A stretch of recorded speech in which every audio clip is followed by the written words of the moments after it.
और सबसे पहले सबसे अहम खबर, जमान पार्क में बड़े मेहमान। पीटीआई सीनियर क़यादत से जमान पार्क पहुंच गई। पार्टी क़यादत से मुलाकात में कप्तान ने अहम फैसले कर लिए। असेंबलियां तहलील करने की तारीख का ऐलान भी करीब आ गया। इमरान खान के सीनियर रहनुमाओं के इजलास के बाद काफ लीग के रहनुमा मोनिस इलाही से मुलाकात का भी इम्कान है। कप्तान से डेरा गाजी खान और रहीम यार खान के अरकान कौमी और सूबाई असेंबली ने भी मुलाकात की। अरकान का कहना था कि कप्तान के एक इशारे पर हर बड़े सियासी इक़दाम के लिए तैयार हैं। मान पार्क में बड़ी मुलाकातें, असेंबलियां कब तहलील की जाएं? दोनों असेंबलियां बैक वक्त तहलील होंगी या पंजाब असेंबली को पहले तहलील किया जाए? अहम फैसलों का वक्त करीब आ गया। अहम इजलास में असद उमर, शाह महमूद कुरैशी, शौकत तरीन, बाबर आवान, वसीम शहजाद, शिबली फराज, हम्माद असद और ताहिर सिद्दीक भी शरीक हुए। जराए का कहना है कि इमरान खान के सीनियर रहनुमाओं के साथ इजलास के बाद काफ लीग के रहनुमा मोनिस इलाही से मुलाकात का भी इम्कान है। चेयरमैन पीटीआई पंजाब असेंबली की तहलील के हवाले से काफ लीग को भी एतमाद में लेंगे।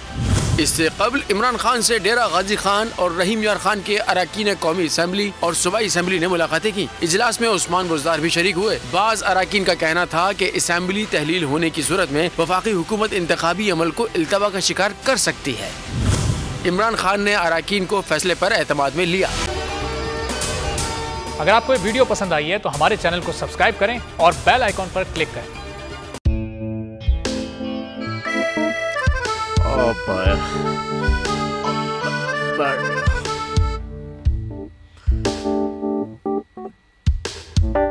इंतशार से निकलने का वाहिद हल इंतखाबात है।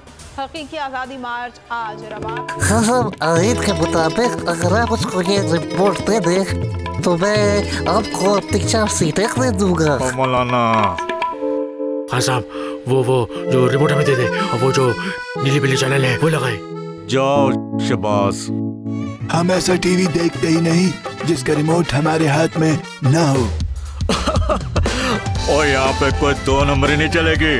और हम कोई गुलाम है जो आप रिमोट मांगे हम दे दें? Absolutely not. यहाँ पे सिर्फ पाकिस्तान का नंबर 1 चैनल चलेगा, बोल, जो हकीकी सहाफत की जंग लड़ रहा है। पाकिस्तान के लिए कोई और नहीं, सिर्फ बोल खड़ा है। आप सब भी बोल देखें।